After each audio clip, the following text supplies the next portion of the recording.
Everyone give it up for Tetsuo! It's Friday night, it's 9:30. It's time for Mixology. Hi. Oh, it's Shane Algorithm. Oh, hey, bud. I haven't seen you on your keys either, dude. I haven't seen you in like a year, dude. We are live. I'm sorry for that, by the way. Welcome to the So sorry. Over there in the corner. So sorry. So sorry. Sorry. This Who are you? DJ Diddley. What's up, guys? It's my Canadian hero. I'm now actually well rested. I arrived here with absolutely no sleep. The 4 hours of sleep at the hotel was grand. So, yeah. And I'm DJ One Trick. I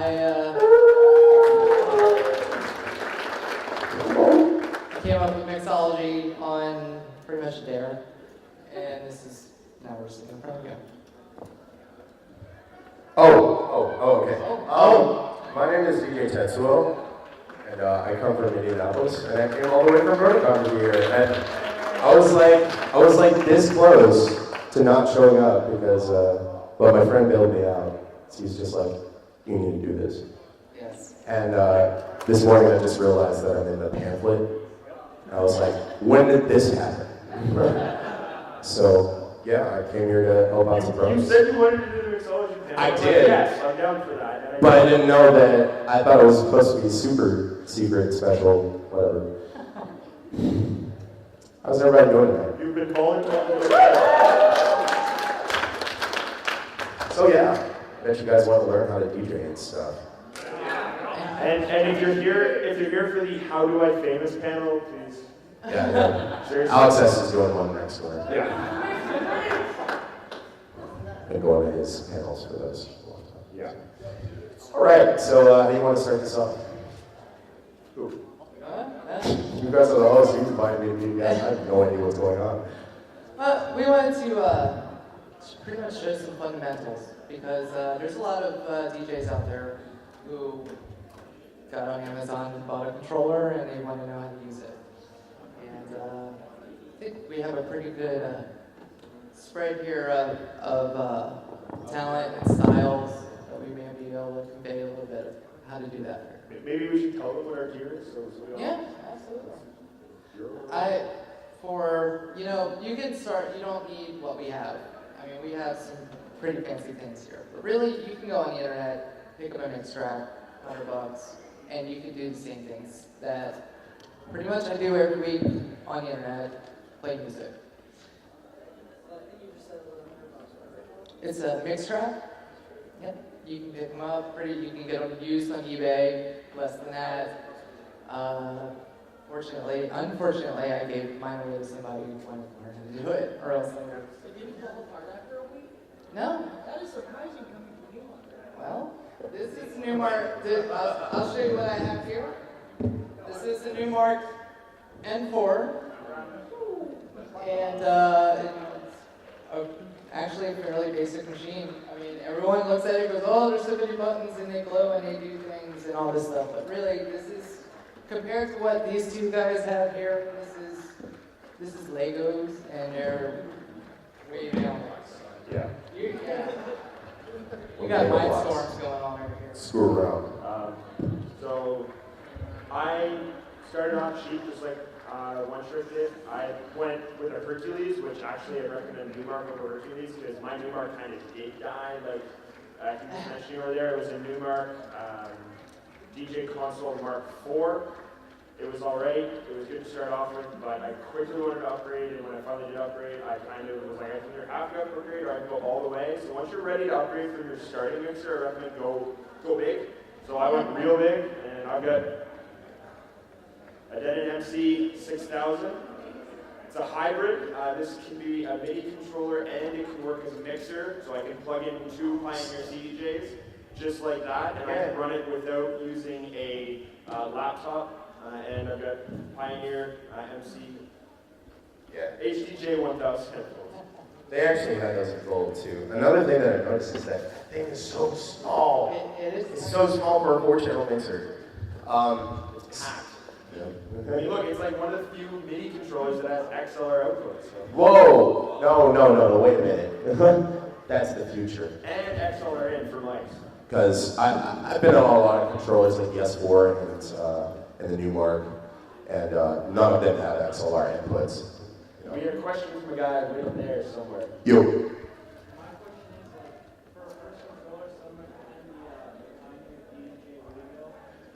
Yes. Better platters than what he has up there. I have one. Oh. That, yeah. Hold on. You ain't getting anywhere with that. It's touch sensitive instead of... Oh, dude, this is touch sensitive. Those are questions. Those are 5, those are 7. There's records there. And plus, they only work with certain. Yeah. Mine are So. pressure sensitive too. Controller flying. I mean, the thing about it is that what I started with, I just started with a laptop, and then I learned with vinyl back in 2009. Then I went to a S4 controller, and I think my S4 controller is the reason why I'm here. And then I got a Pioneer set. Yeah, but you had some weird issues with your S4 at FE. Yeah, because using them with PC is a terrible idea. Yeah, like, and that's why I got a MacBook as well from a very, very awesome person named Haruna. Is it Harun? Haruna Dash. Haruna Dash, that's it. DJ Haruna Dash gave me a MacBook, and yeah, it's a lot better than I thought it would be. And right now I'm working on CDJ 900s. I'm planning on getting 2 more, and also working on a DJM 800. And this is possibly the best setup I'll have for a while. And he's using One Trick's MDR V6s because he apparently did bring his own headphones. Yeah, I did. I brought my own headphones. Oh no, they broke. Oh wait. Oh no. Oh well. So, and those were PlayStation Pulse headphones, and those are seriously, like, for gaming headphones, they have some of the most amazing bass. For mixing, it's amazing. But that's for just mixing in and out, but not for like queuing. It's terrible with queuing. Don't buy headphones from Bass. Don't go and buy Beats. Mixing and producing with headphones, you should hit on bass deep. If you want something with bass bias, you Well, It depends on the DJ. I know some DJs locally that like DJing with the bass enhanced one. Like, I know some DJs that like DJing with the Beats ones. I'm like, I think you're ridiculous. And then I prefer DJing with rather flat response so I can hear everything. I'm actually losing my hearing, and I have ones that do really good bass, and it makes my eardrum move enough that I'm able to cue things. But back when I had my hearing, and this was when I was vinyl DJing, like, I've been doing this 21 years now. She's ancient. Yeah. oh my god, I love these headphones too, man. But, Does anybody want them? Way back when, you definitely needed treble. Definitely. Yeah. Yeah. I will say without a doubt, I used to work on possibly besides there are another pair that I used to wear. It's I don't know if anybody's heard this. They're called AI TMA ones. Those are really good. Yes, they have amazing EQ.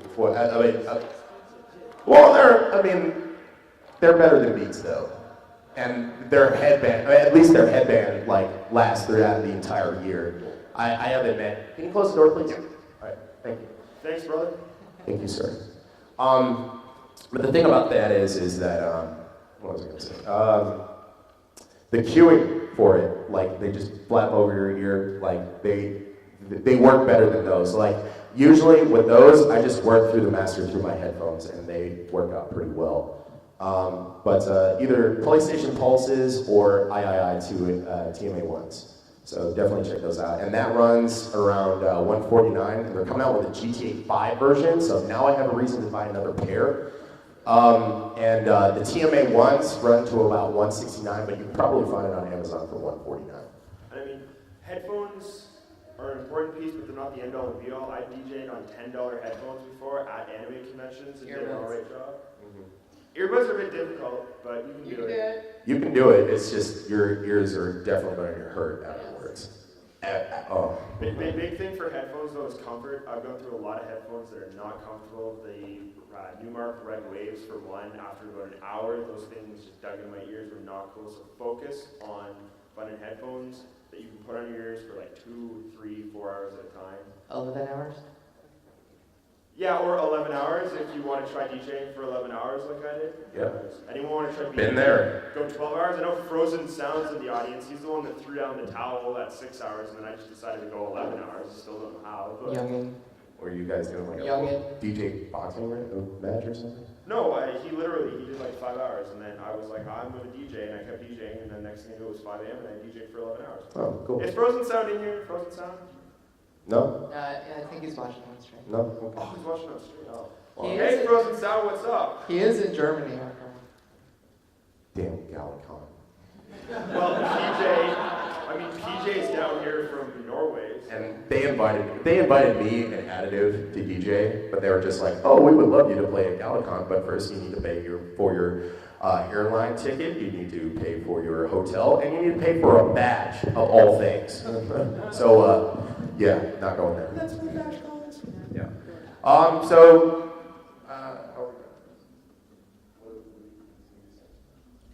No, well, I mean, you've done your thing. I mean, let's go how we started so people get a feel for us. How do you get a feel for us? Okay. The Crowd wants to know. What? Get back, stop. Shane Algorithm would like to ask a question. Mm-hmm. I use Ableton, button pushy thing, Mm-hmm. much like what I'm seeing right here. I don't know how this stuff works. It looks like it's modeled off of like 2 vinyl, old-fashioned rack. What do you do when you go up there? What is your job as a DJ when it comes to multiple tracks and bringing people? It really depends on how, man, that is such a very, very, That was deep. it's a pretty deep question just because DJ. because there are a lot of Ableton users I know, like if take Alive 2007 for example. Has anybody heard that from Daft Punk? Yeah. For example, they take their regular songs and then they pick a loop where they mash it into another song and then they just leave it as that and then they go on to something else. But Tractor can be the same thing. I mean, in fact, like Ableton and Tractor are practically the same thing. The only thing that Tractor doesn't do is all the plugin support and all the sample adding and everything. But now they do sample adding. They just don't have strong plugins. The 2 decks that you see on the screen, the remixed, are pretty much endless banks of samples that you can add. Like honestly, if you go to places like Dubspot, they can teach you a lot of interesting stuff about interfaces like this, and even on Serato, like they're all running tracks like from beginning to end, but you can do some very interesting things. Like I've seen so many DJs turn 3-minute tracks into 10 minutes and 10-minute tracks because of all the cool things that they're doing to one track that is continuously moving, you know. And Ableton just allows you to to make your cuts and make your the way you want it, but outside of the bar or outside of your concert, you know. That's all at home. But the Tractor, it's right here, right now. What do you do actively while you're up there? Like walk through what happens as a DJ when you do the song or someone puts the button and playing on No. Yeah. Yes. Like I said, it's all about what you want to do. Like, for example, but that's how it goes. Like for example, you could start off a song by just turning on the filter and then, you know, starting the song off of a loop that's controlled through Tractor, and you can pull it off from the filter and just pick up a cue point right after that. It really just depends on how you play your own music. I mean, they're DJ. You don't know? Well, cue point is basically a bookmark, as you will, and a part of the song that you can continuously press. I've known a lot of people that drum loop off of cue points, you know, that put it on a kick and snare, or even at hi-hats in the next one. I recommend that. Does anybody know who DJ Craze is? I do. Yeah, that guy. Okay, so DJ Craze basically takes his cue points from one track and then takes his cue points from the other track, and he can actually finger drum a song using 2 tracks of cue points. And that's pretty impressive. Yes. Not a lot of people can do that. That's And insane. but like I said, it's all preference, you know. I mean, like Tetsuo said, it depends on the DJ as well. There are some DJs that'll go out there and their main focus is literally just making sure the tracks flow from one song to the other with no loss in like the beat. The beat always continues. And then there are other DJs who will throw their own flair out there. There's Lunacy out of the UK that will, what? Okay, Lunacy, who's in North Carolina. You're like the only other person I know who actually, when I drop Lunacy, actually knows who he is. But Lunacy, he'll like mix in, kind of like Tetsuo, mix in mashups. He'll mash tracks up live on the go.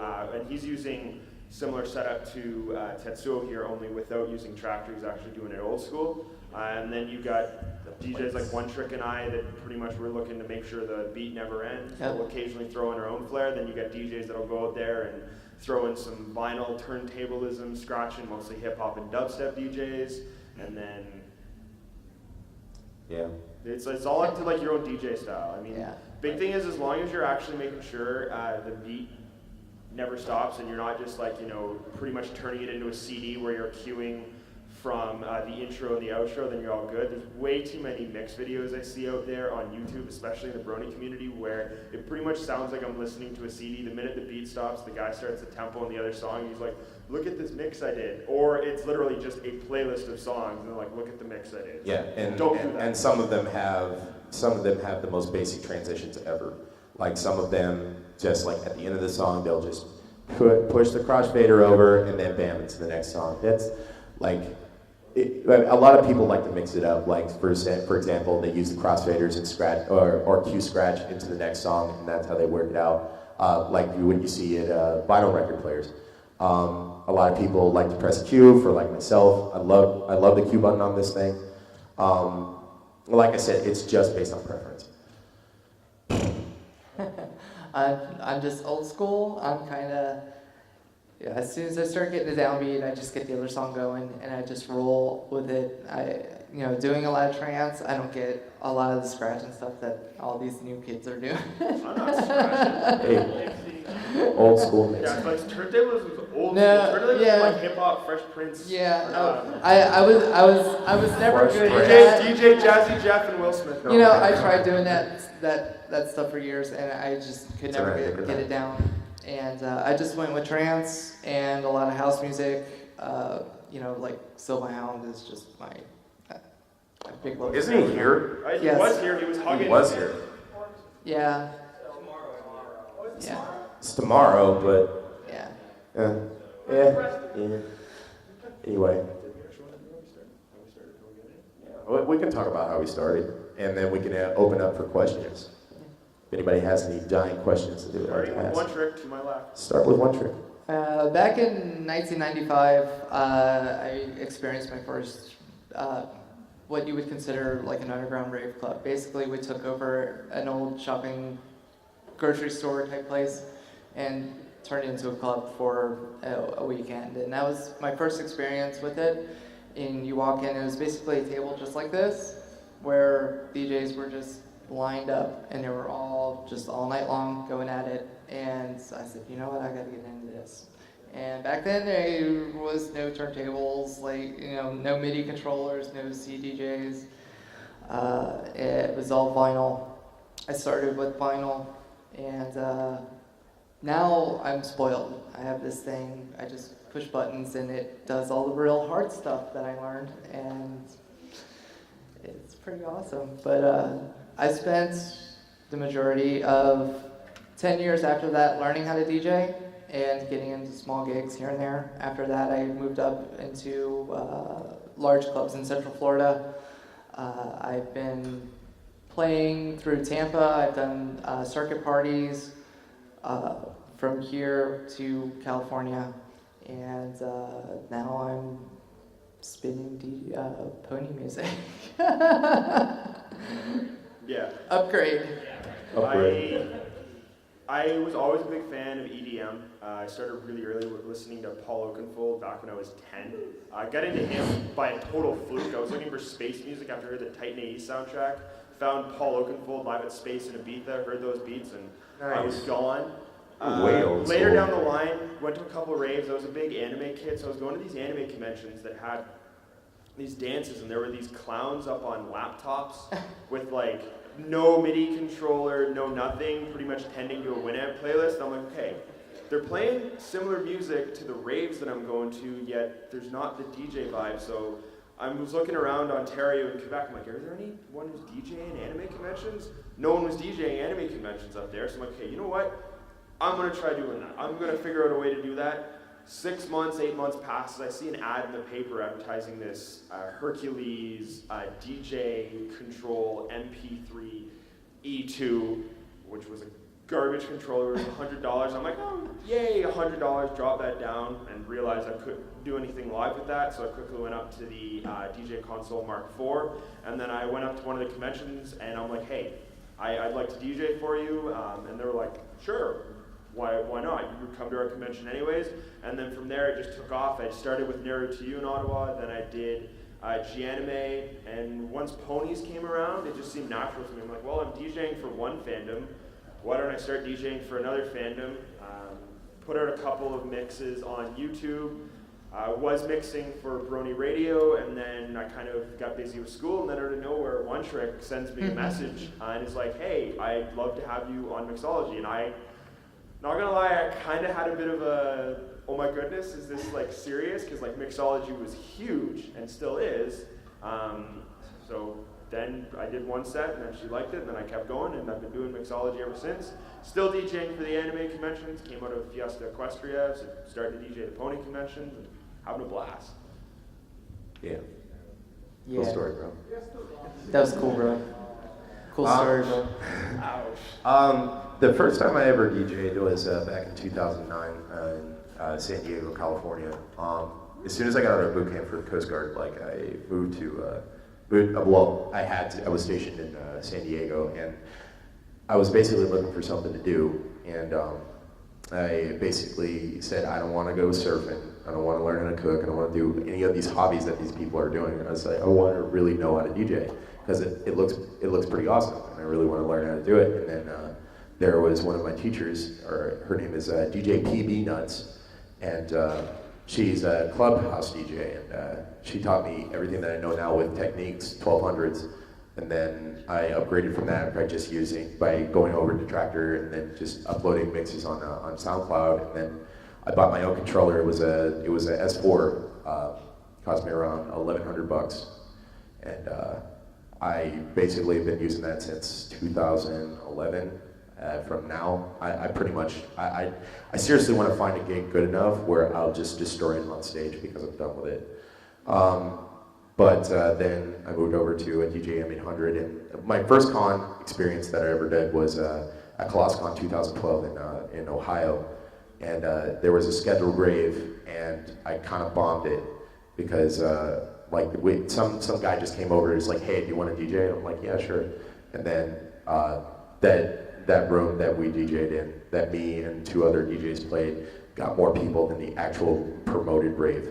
So then I started from anime cons, and I went to furry cons, and then I played my first BronyCon, which was last year at Counter a Lot, and here I am. Thank you. and now it's just like I go to Cloudsdale in Washington, and Big Apple BronyCon in Equestria, LA. And now I'm doing a panel on how to DJ in Baltimore. And you're gonna be This on place is Mixology. beautiful, by the way. This place is amazing. Where were you? Were you stationed in Coronado? Well, close to Coronado. Like, that's the thing about the Coast Guard and the Navy. We were stationed on the Navy base, but there's only 2 Coast Guard boats. Oh. Yeah, and I was born in Coronado. That's why I was asking. Oh, cool. Despite the fact I'm Canadian, I was born down in the States. So. Coronado, man.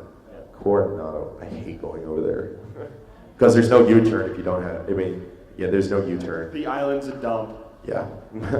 Especially now. Especially the Coast Guard station there. I hate going there. But other than that, we pretty much answered that question. So does anybody have any questions? Let's start with this guy. This guy, you. What is DJing? That is a very interesting question. In a basic sense, it's just playing music to, like, if you guys started dancing right now, it's me who's playing the music. And then it is a sort of skill in order for you to actually. What is this? Okay, everyone, just stare. Let's just look at him.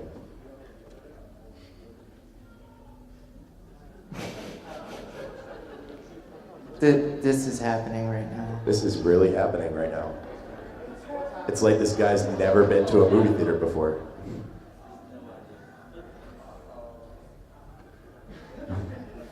Grab it, grab it, grab it. One trick, grab it.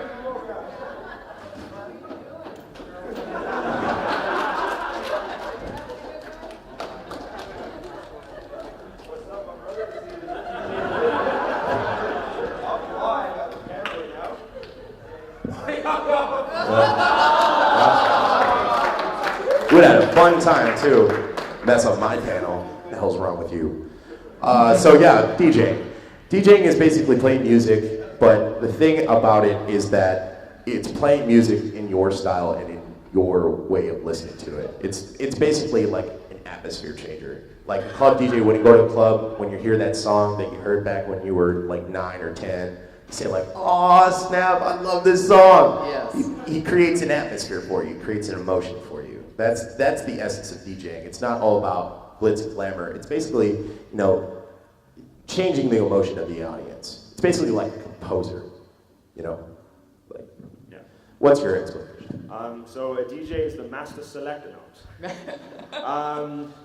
DJ is the guy who's up there selecting tracks, making sure the crowd never stops dancing, by literally making sure the beat never stops. He's up there feeding off the crowd energy, then projecting the crowd energy back in. So if you are a DJ, you go up there on stage, you go crazy when you're up there. Don't be standing there kind of just whatever you're doing. If you're in the basement, DJing, One Trick and I do, when I've been DJing down in the basement, I'm not going too hard.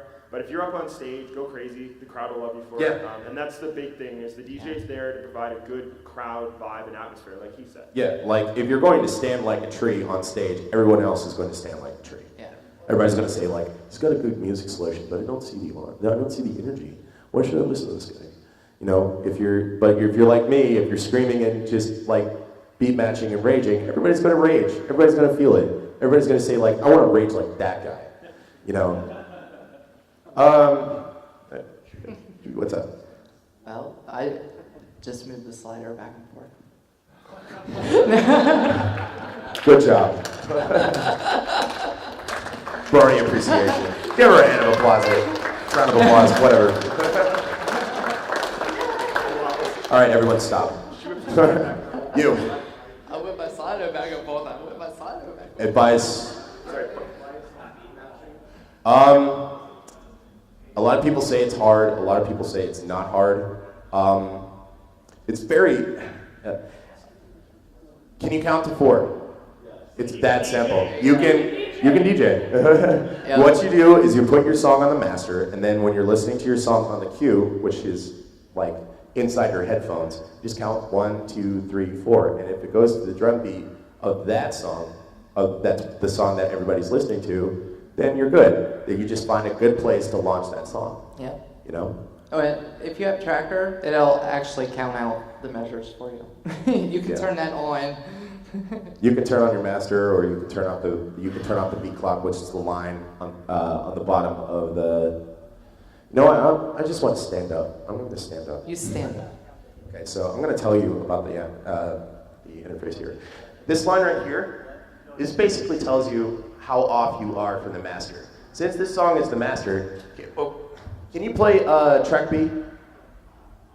Just play track B. Okay, there we go. Since it's on sync right now, it's going to stay in sync with the master. Turn sync off for a second. Okay. Now lower the BPM. There we go. This is telling you how off you are from the master over here. And this needs to be in the straight line. There needs to be no orange. No orange whatsoever. Hey. Oh, definitely. Hey. Make sure you mention it has to be beat graded properly. Absolutely. Thank you for mentioning that. Oh. Make sure you mention Sleep. Well, so if you see here. you have ears that can do it too. You don't need Okay. software. And you don't have to use software. You can turn it off. But for the people who are just beginning to learn how to DJ, they're probably going to use beat grids. So the one thing that you need to do is you need to set your beat grids. These little lines against the beat track right here, against the drum track, or the kick. And if that's off, it's going to basically make a different calculation to say like, oh, it's in the middle, and then when you launch it, it's not going to be in sync. So definitely analyze your stuff before you put it on. But professionals love to turn it off or at least dim the beat grids, so you won't know. Can you show them how to analyze it? How to analyze a track? It's real simple. Just go over here, right click, go to analyze. Once you go to analyze, you're going to set the beat grid, and then you press OK. And you don't want to. You don't want to do that. No, you don't ever want to click this. No. And then. No, it depends on your CPU processing as well. Yeah. Like, it depends on how many things are running at once. That also screws up the beat grid. So definitely make sure that you're only playing on tracker. That's it. No other preferences. But that's mainly for PCs, you know. But for Macs, I mean, you can load up so many different things at once, and it will process properly. All right. Did that answer your question, whoever just asked that? All right, cool. Next question. You.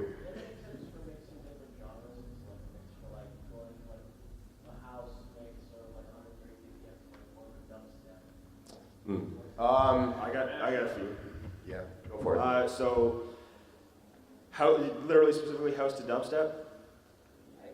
Yeah, house to dubstep's like the easiest thing ever. Just start on the drop. Literally just go from beat to drop. I mean, dubstep, if you're DJing drop to drop, is really easy. If you're DJing something else, so many different things you can do. You can do a spin out if you're going to a harder to, like a heavier, faster to a slower track. If you're going from a slower to a faster track, just slowly start pitching up right near the end of the song and then go from there. People will kind of notice it, but it'll be all right. And then one thing that I do, if you're going like genre to genre, like crazy genre, like I did a house, techno house to Matchbox 20 at a Prom Stuck event I did. I actually put it on the, yeah, I know. Prom Stuck. It was a Homestuck event, man. Oh, good God. Do we have any Homestuck fans in here? Go away. What I did there is I put the cue on the drum and I literally started tapping the cue to the drum of Matchbox 20 or whatever it was, Matchbox 20, and then just kind of transitioned from there. And everyone thought it was really cool, and I'm sitting there just... Yeah. But There are any Or you can tools just here. cue scratch into it. that's the Yeah, you can just cue scratch into the next song by just using the crossfader and the start of the song and just scratch it in. That'll be Mixology 201. Yeah. Advanced lessons. Yeah. Or you can blend up and there's no drums. Right. Yeah. That works. Yeah. Yeah. Yeah. But blending out's kind of a bit of a last resort to me. Yeah. Oh yeah, no. That's House and drum and bass, that's going to be a really weird transition. yeah. Really weird. It's just going to look like doom, doom, doom, doom, doom, doom, doom, doom, doom. No. It doesn't sound good. Oh, yeah.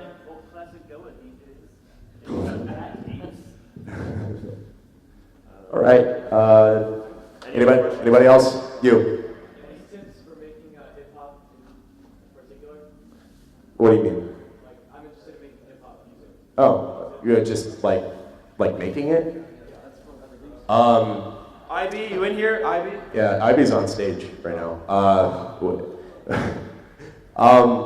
I definitely recommend, if you want mapping, I definitely recommend like Ableton. That guy is a really good guy with Ableton, chain algorithm, everyone.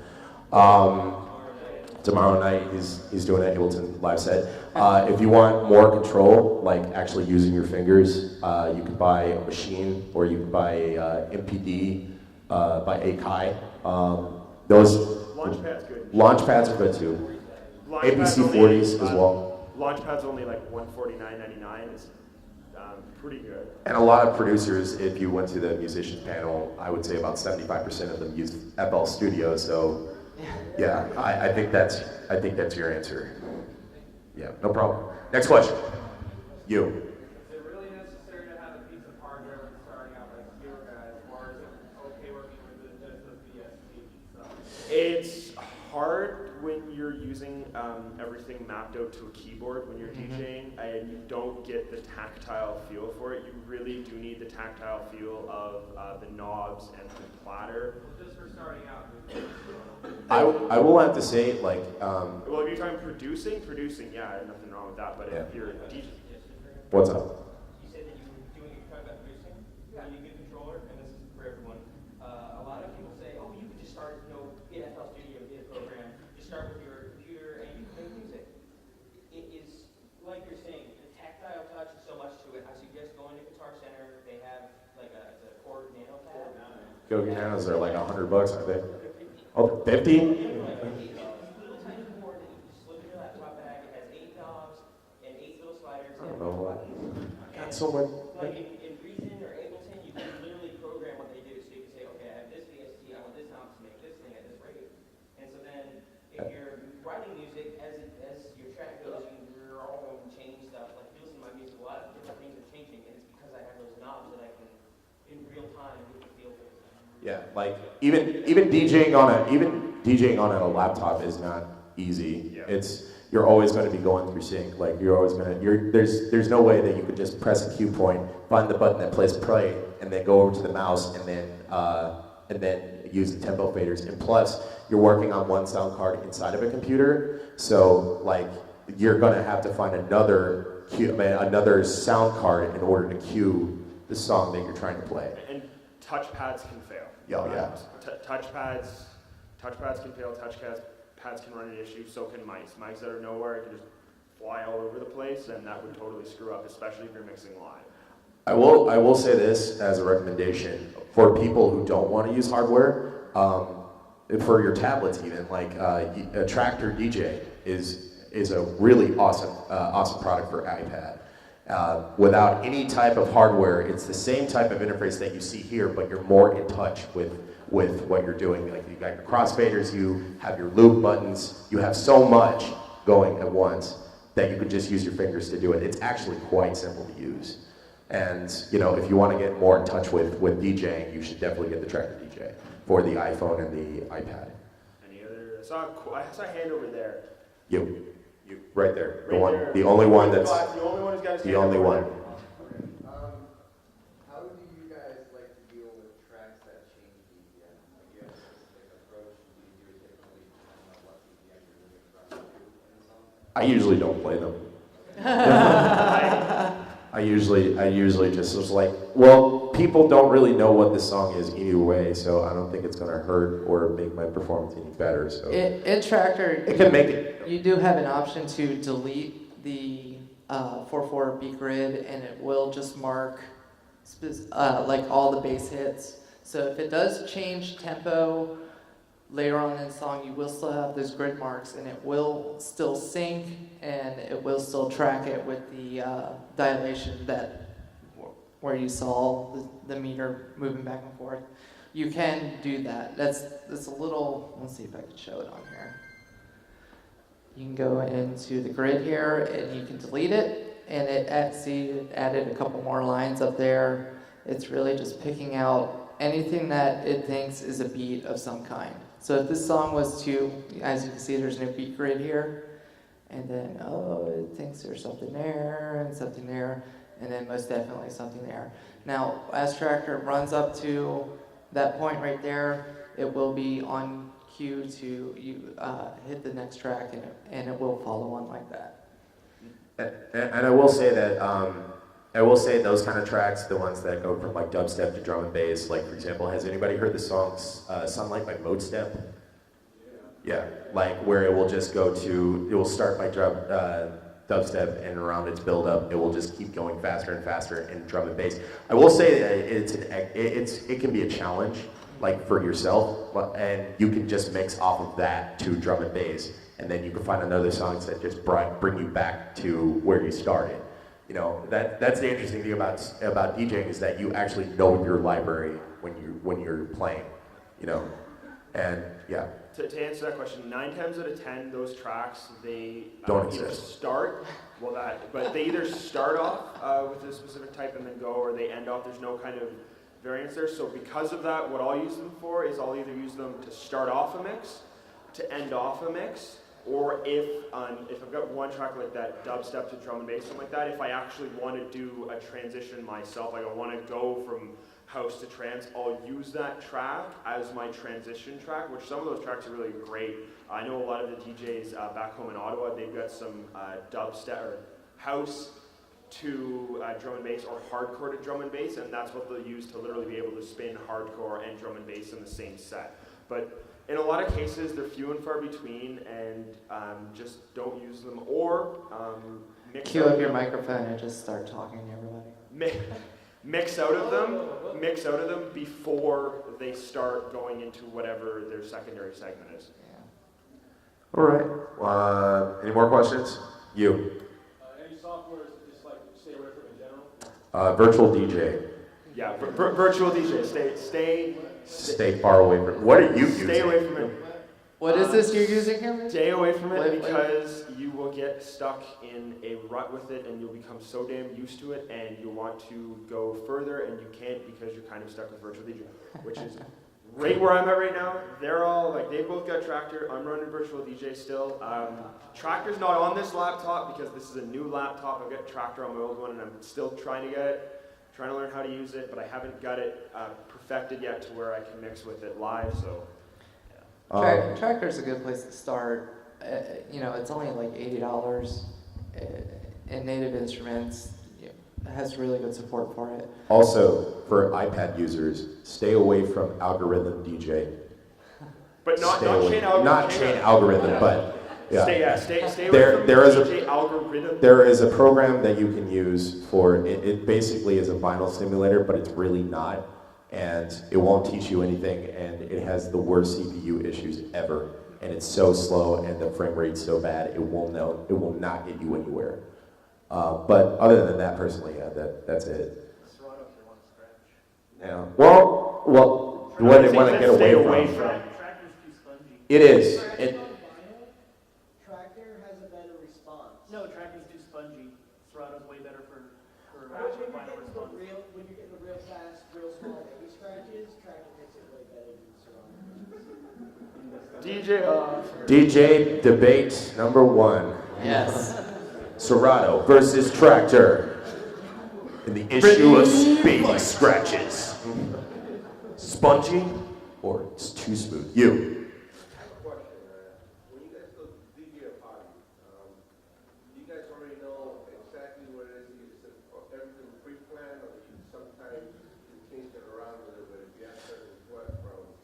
Well, I definitely have to say that house parties and like cookouts and graduation parties, I'll play exactly what I think they might like.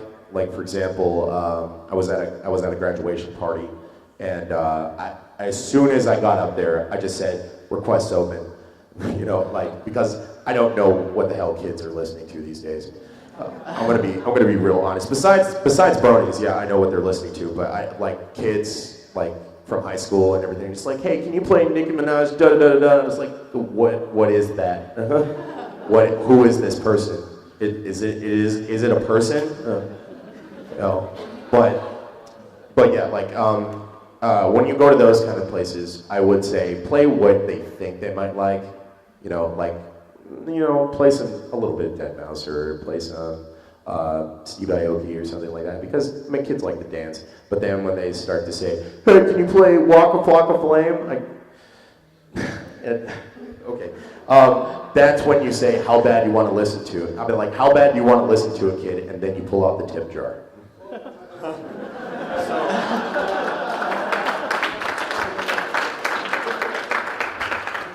Because you think this is free? Because it's not, especially my time.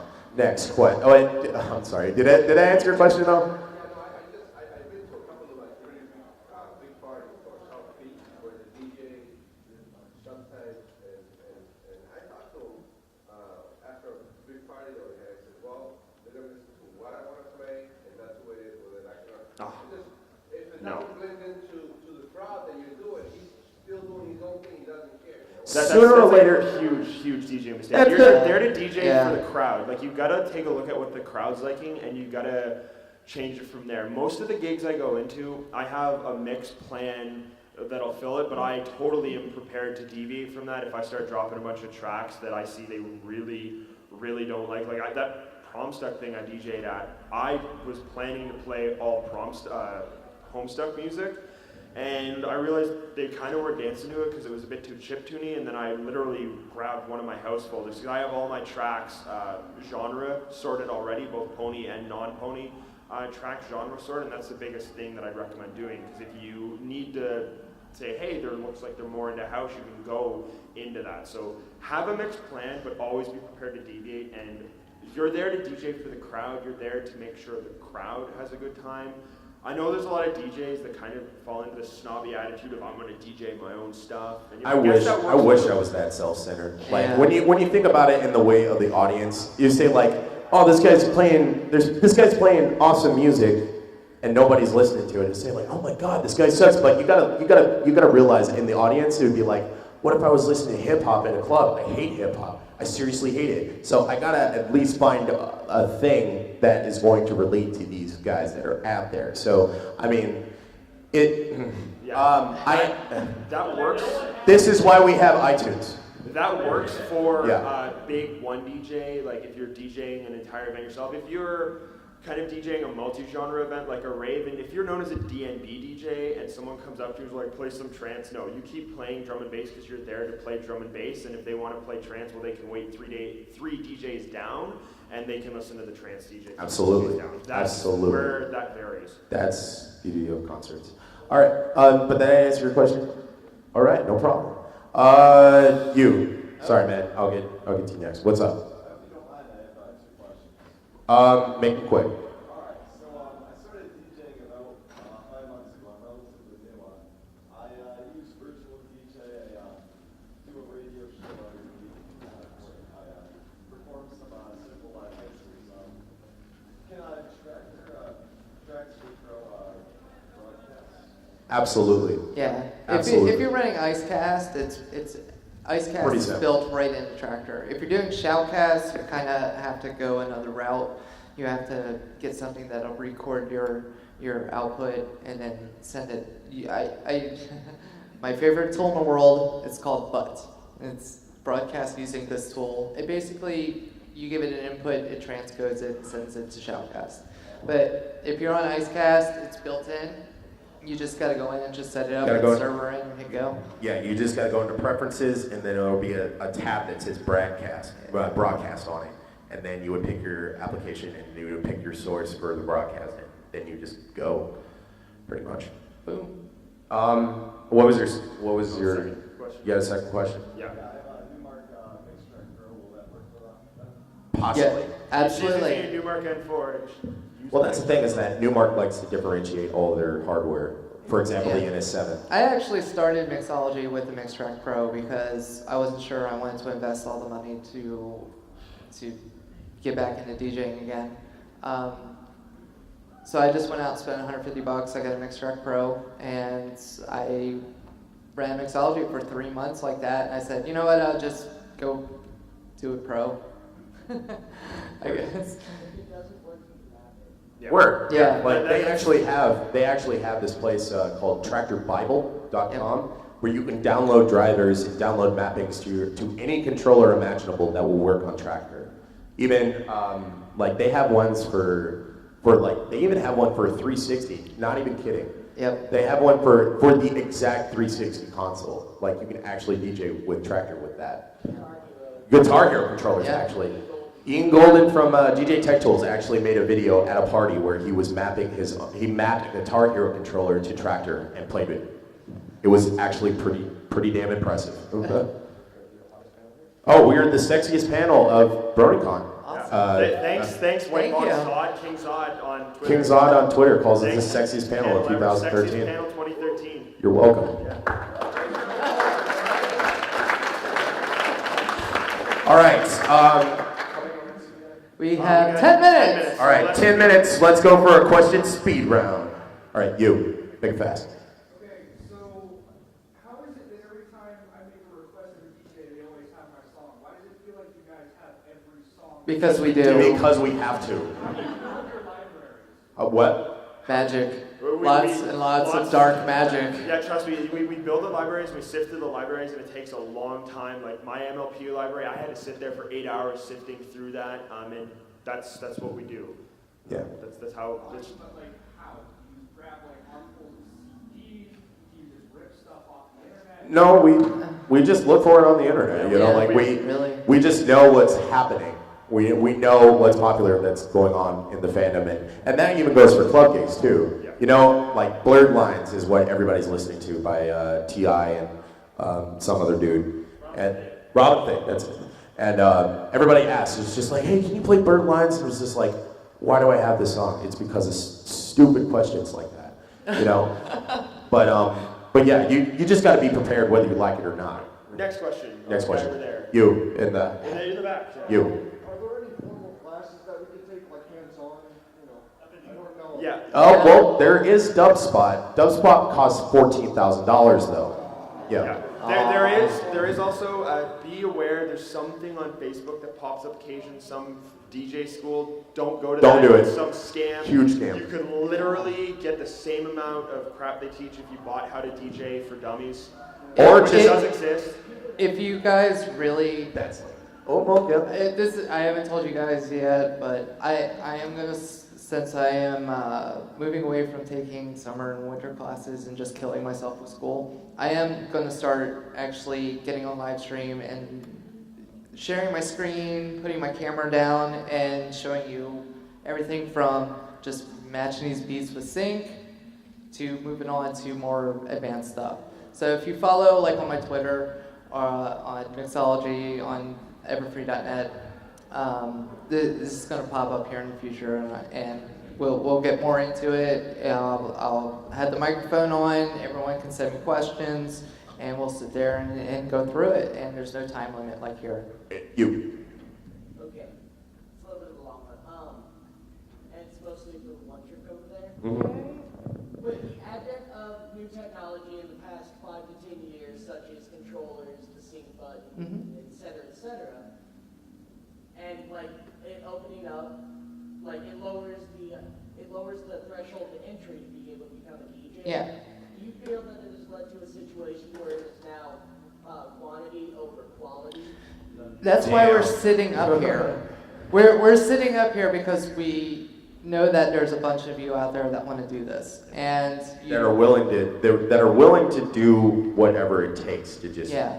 be on stage and play in front of people. And we kind of want to set you on the right track to that. And I mean, the biggest piece of advice I really have is don't get into what we do because you want to be popular. Yes. It's what I alluded to when I said if you're here for the how do I famous, don't do it. I have far too many DJs come up and be like, hey, I want to like DJ at all these conventions. How can I get there? And I'm like, no, you're getting into it for the wrong reason. You have to get into this because you love the music and you love performing for a crowd. And Absolutely. all of the other things you said, plus that, just get on the right track and follow a mentor. Find someone that you really like and follow the mentor. Even ask them. I mean, all of us here, we're not big, scary people. You send us a tweet, send us a message, we'll be willing to answer it. I'll eat you. I'm pretty scared. Oh. Yeah, what? All right, You're you. scary. You said about stage performance, like there's so much going on with the queuing and everything, like what's your best, like, stage performance? Best stage performance personally? I'm confused. Yeah, well, are you asking us what like the best performance we ever did was in our history? Like explain the stage performance, because you got to do so much with the, selecting tracks and everything else. How do you handle the stage? How do I handle it? Okay. For Loco. Next question. Oh yeah, I just honestly, Agreed. because once you've DJ'd at home so much, you really realize that once you get up on stage, it kind of comes naturally. Yeah, your first gig, you're gonna have some jitters, but you'll find the minute you get up on stage, pretty much all that is gone, and you kind of go into autopilot mode, and you just go. As soon as I hit play and that first beat hits the speakers, all that The only other nervousness big goes piece of away. advice I have is if you have a little glitch or have a little screw up somewhere along the way, keep going. Yeah. 9 times out of 10, the crowd It's- doesn't recognize it, or in some cases they recognize Absolutely. it but thought it was this wicked cool new transition thing you did. Yeah. You say like, whoa, what was that? That's so cool. That was crazy. And in your head, you're just like, oh my God, I screwed up. Case in point, Fiesta Equestria, I accidentally double played Stampede. No one noticed. Yeah. But everybody noticed Next you. question. Trust me. Well, I never got to answer it. Oh, I'm sorry. I will say that. Poor loco and then left it. Well, of course I was joking. I don't drink when I work, and I don't work when I drink. That's. But for me, I would definitely have to say that it's like if you have your mindset, if you just pretend everybody's not here and just do what you do, then it's okay. Because usually most of the performances that I do, like for example the first one, like Counterlot, I just pretended like nobody was there. I just pretend like I was in my room, or I was playing for my girlfriend, or I was playing for like my dog sitting on the bed, you know, like. And yeah, I throw stuff and I yell, but that's because like I pretend like I'm yelling at my girlfriend or my dog, you know. But yeah, like I'm saying, it's all in your head. Don't be nervous. Don't be nervous. From like if your audience makes you nervous, just block it. You know. That guy in the yellow had a question. Yeah, he did. I'm so glad it came back. I felt bad. You had a question, right? You had a question. What's your question? I was wondering how your lights are. Ooh, okay. Pony related or non-pony related? All of them. Non-pony, my library is about 500 to 600 gigs. Pony related, my library is 40 to 50 gigs now. Wow. I don't even have that big of a library. I have a lot of anime music. I think I have a Tohu album that's like 80 gigs alone. That's a large chunk of that. Don't be rude, Toho. Yeah, no. I mean, Tohu's great, man. It's just. My library. This is a fairly new MacBook. I still haven't gotten this stuff for my PC, but that's still ranging to about 20 gigs of just beat gridded, Q pointed stuff. You know. Next question. I used to own about 780 vinyl records. Wow. I have like 20. managed to convert a good majority of them to MP3. And there's no way we can tell what the bit rate on those is because they're best quality. Vinyl's best quality.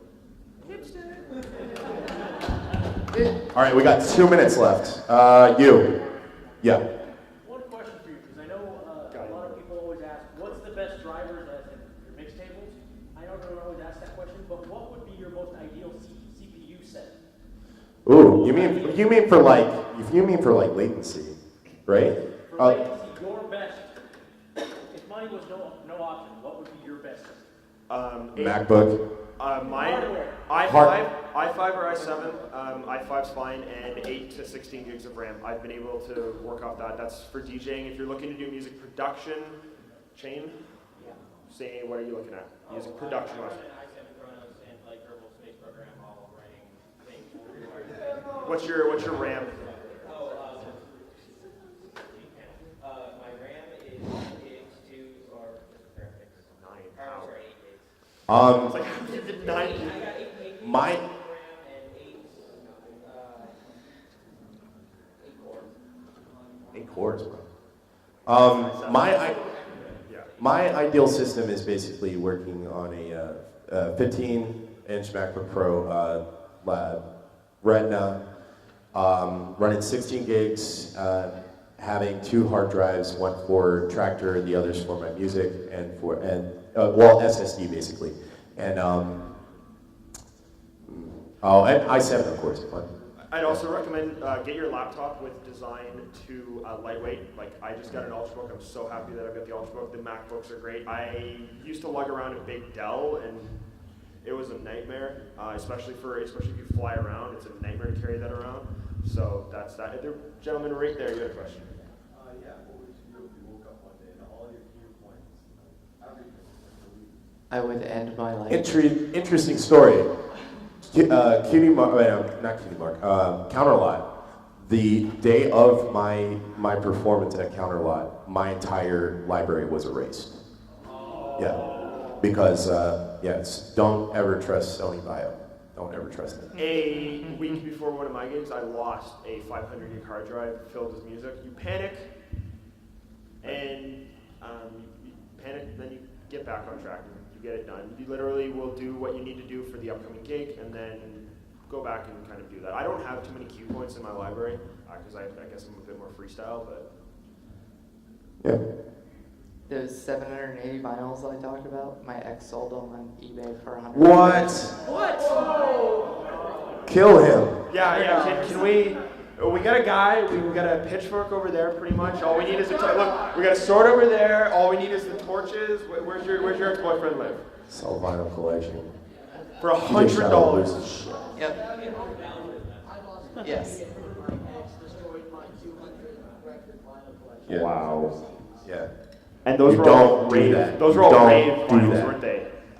From like Especially limited edition 1996, special presses, things you can only get in Europe, all that. Okay. We have time for one more question. That guy in the gray shirt. Where's a good place to learn just to start out and clean up technique? I'm sure everybody's experienced it. You record something live, in the moment it sounds awesome. You play it back on your phone, you're like, what was I thinking? Learn technique. Really, Clean technique or Clean technique? Yeah, I heard clean or learn. How to learn a cleaner technique. Oh. talk to what- other DJs, Yeah. producers, definitely. I will say that when I started, when I first got my S4, I practiced, I made a live set probably like every day for an hour. Yeah. And that's how I got better. Just keep doing it. Yeah, just keep doing it every single day. Just keep doing it. And then, I just recently, like, JB, if y'all know who JB is, he's like, why do you let the bass stomp on each other? I'm like, oh, I was turning the wrong button. It's They have no idea what you that get other DJs and producers, they can pick out things that you would miss and give you suggestions if they're nice people. Do record your mixes though and listen back to them because they're great. You're gonna pick up on like a roll tape. Yeah, it's literally it's like how football Yeah. coaches record the players as they're playing and then watch And the I do game. that. Like, hey, Yep. you did this, you did this. You're gonna pick up on things that you didn't realize you did. And every single DJ that cares about DJing always does that. Yeah. Like for myself, like I always, like before a gig, I will always watch my like concert videos or like live sets and say like, okay, what did I do wrong here? Or what can I do better around here? Like it's just practice. It's just practice and it's just listening to yourself. And for live DJs as well, I recommend getting a cheap video camera and recording yourself while you're up on stage. I did that for some of the anime conventions, and I realized I had fallen into the trap of not moving. And I was sitting there looking at myself, and I'm like, I don't want to do that. You'd I like to be a don't trainer. want to stand there and be like, what? I said, you like to be a trainer. You. Yeah, Absolutely. Huge fan over here, dude. Feed the Animals is amazing.